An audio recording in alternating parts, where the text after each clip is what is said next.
미국의 록히드 마틴사에서 최근 한국의 KF-21 전투기를 개발 중인 카이를 직접 겨냥해 미국 록히드 마틴을 위협하는 신흥 라이벌 기업인 한국항공우주산업이 앞으로 52억 달러 규모의 경제적 이익 창출을 성공할 것으로 보인다고 공식적으로 언급해버린 초유의 사태가 발생했습니다.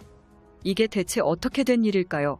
최근 일본에서 미국의 록히드 마틴이 납품 중인 F-35 전투기의 함재기 버전 F-35B의 엔진 보강 작업에 들어가는 가변형 노즐이 치명적인 문제를 일으켜 일본 해자대의 방위 계획 개량안이 무기한 연기에 들어간 게 새롭게 밝혀졌습니다. 일본의 이즈모급 다용도 운용모함에 착함 중인 F-35 전투기의 엔진 업그레이드 결함 문제가 심각하다는 것을 판단한 세계 각국들은 F-35 도입 프로그램 중지에 논의를 하게 되었고, 특히 유럽의 이탈리아와 영국은 발등에 불이 떨어진 상황인데요. 이 두 국가 역시 F-35 전투기 최대 도입국 중 하나이기 때문입니다. 만일 유럽에서 F-35 도입이 일시 중단된다면 록히드 마틴의 경쟁 기업인 카이 역시 새로운 수출 기회를 잡을 확률이 매우 높아집니다. 반면 같은 시각 폴란드 공군 측이 KF-21 전투기를 도입안에 선정한다면 한국항공우주산업이 록히드 마틴과 동등하게 유럽 지역에서 전투기 해외 수출을 성공하게 되는 초유의 사태가 벌어지게 되는데요. 만약 폴란드 수출에 성공한다면 기존의 KF-21 전투기의 성능을 검토하고 있던 영국 공군의 차기 도입 유력 대상으로 KF-21 전투기가 유럽에서 또 한 번 주목될 가능성이 큽니다. 영국에 이어서 스페인 역시 KF-21 전투기 도입을 처음으로 검토하기 시작했죠. 라이센싱 생산 방안과 총사업비를 공동 부담하는 조건으로 공동 개발이 추진될 가능성 역시 상당합니다. 이에 대해 록히드 마틴의 전략 분석 칼럼에선 한국이 가까운 미래에 최대 52억 달러 규모의 항공기 계약을 체결할 수 있는 능력을 가진 국가라고 인정했습니다. 이러한 발언에 신뢰성을 더해주듯 록히드 마틴이 최근 한국의 FA-50 판매량을 포함해 KF-21 전투기의 해외 수출 경쟁력을 면밀히 분석하고 있다는 보도가 등장했었는데요. 이처럼 최근 강대국 한국산 무기의 위상은 날이 갈수록 끝없이 높아지고 있습니다. 이제는 군사무기 강대국 대한민국이 세계적인 군사 강대국들과 어깨를 나란히 하며 추가적으로 유럽 권역의 무기 시장까지 한국산 무기로 접수하려는 준비를 하고 있죠. 그런데 이러한 상황 속에서 한국형 전투기 KF-21 보라매의 3호기에 이어서 4호기가 공개식을 준비 중인 게 확인되었습니다. 특히 3호기의 출고 직후 일주일 넘게 해외 네티즌은 물론이고 외신의 찬사가 이어지고 있는데요.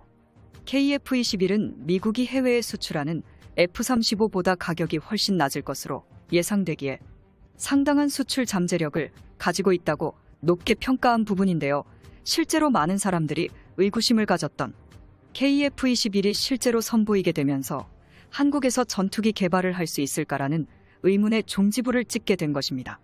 KF-21 개발 성공으로 인한 경제적 파급 효과도 엄청날 것으로 예상됩니다.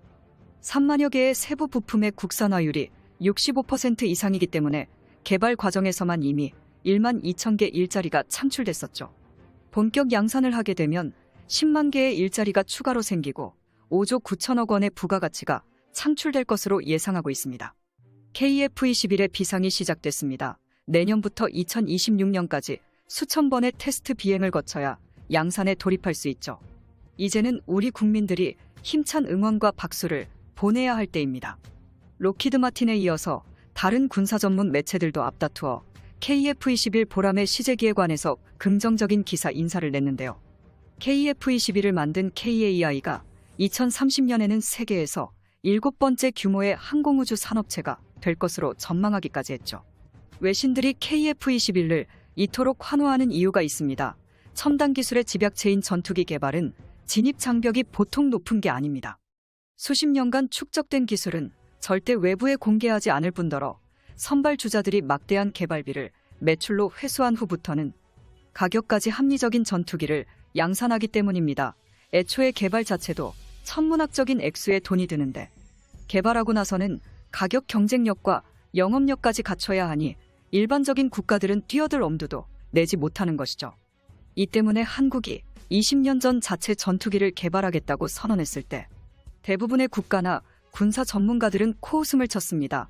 겨우 훈련기나 경공격기를 만들기 시작한 걸음마 수준의 기술력과 자본으로 뭘 할 게 있겠냐는 것이었죠. 성능이 검증된 전투기를 구입하는 게 합리적이라는 의견이 지배적이었습니다. 이처럼 부정적인 평가가 가득한 상황인데도 한국 공군은 전투기 개발 의지를 굽히지 않았습니다. 미국의 로키드 마틴사에 F-35A 40대를 7조 4천억 원에 사오는 대신 전투기 개발에 필요한 4대 핵심 기술을 넘겨받기로 약속까지 받았습니다. 그런데 F-35A를 수출할 때는 뭐든지 해줄 것 같았던 로키드 마틴사의 태도가 바뀌기 시작합니다. 이런저런 핑계로 차일피일 기술 이전을 미루더니 결국 예상했던 사업비 보다 크다며 일방적으로 사업을 중단해버리죠. 막판에 불발돼 버린 핵심 기술 이전에 한국은 좌절했습니다. 제대로 된 항의도 하지 못했습니다. 게다가 로키드 마틴사는 도를 넘는 행동을 거듭합니다. 2019년 3월 한 대당 1,000억 원을 들인 F-35A가 국내에 처음 들어왔는데요. 당시 우리 공군 수뇌부마저 전투기 실물을 보지 못했다고 합니다. 미국이 전력 노출을 이유로 보안을 까다롭게 요구한 거죠. 게다가 잔고장이 나면 미국에게 하나하나 허락을 받으며 문의해야 하는 상황이었는데요. 한국이 충분히 고칠 수 있는 고장이더라도 아예 손대지 못하도록 하기 때문입니다. 전투기의 총 사업비 중 전투기를 구매하는 금액은 전체의 30%에 불과합니다. 천문학적인 금액의 전투기는 한 번 구입하면 30에서 40년을 기본으로 사용하는데 전투기 구매 비용의 몇 배가 넘어가는 돈이 유지보수에 사용되는 거죠. 이런 상황을 들으면 구매한 사람이 갑이 아닌가 싶으실 텐데요. 실상은 그 반대입니다. 수리비나 성량 개선 비용 같은 유지보수비는 미국이 부르는 대로 내줘야 했고 미국 입맛에 맞지 않는 상황이 조금만 발생해도 고장난 전투기는 수리를 보내놓으면 6개월째 감감무소식이기도 했습니다.